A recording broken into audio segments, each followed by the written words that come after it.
दहेज एगो ऐसा श्राप बन गई बा जिनके कारण घर के बेटी बहू के आग में जले के पड़ेला। यही पे कवि की कुछ भाव बा, आई रवा सब के बीच भेज रहल बानी। रवा सब सुन के अपना आशीर्वाद बनाई। दहेजिया के कई सा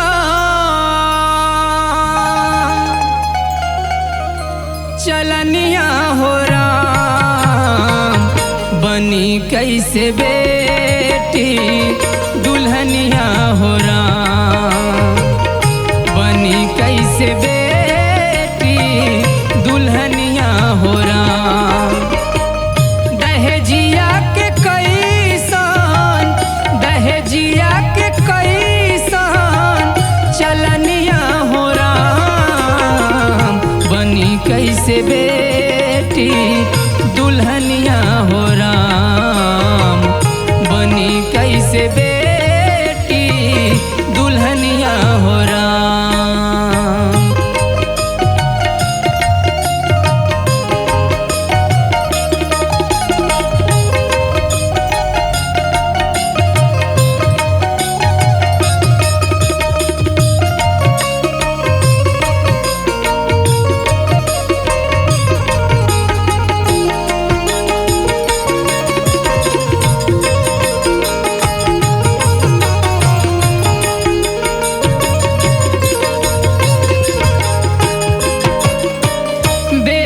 के बियाहे खातिर भईनी भिखारन,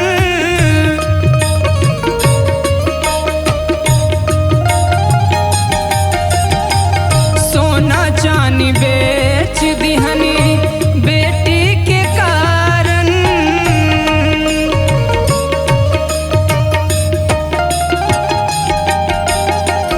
बेटी के बियाहे खातिर भईनी भिखारन, सोना चांदी बेच दिहनी बेटी के कारण। बेच दिहनी नथुनी, बेच दिहनी नथुनी झुलनिया हो राम, बनी कैसे बेटी दुल्हनिया हो राम, बनी कैसे बेटी दुल्हनिया हो राम।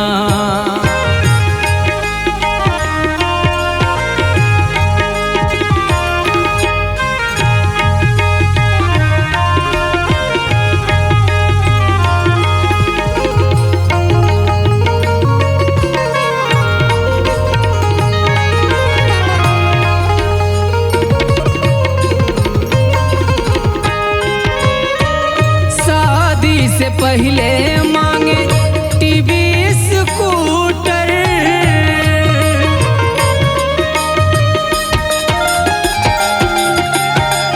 5 लाख रुपया मांगे 2 दिन के भीतर।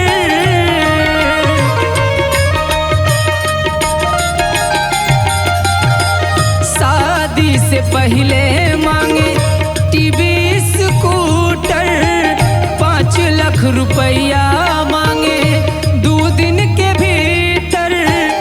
बिक गईनी दोनों, बिक गईनी दोनों परनिया हो राम, बनी कैसे बेटी दुल्हनिया हो राम, बनी कैसे बेटी दुल्हनिया हो राम।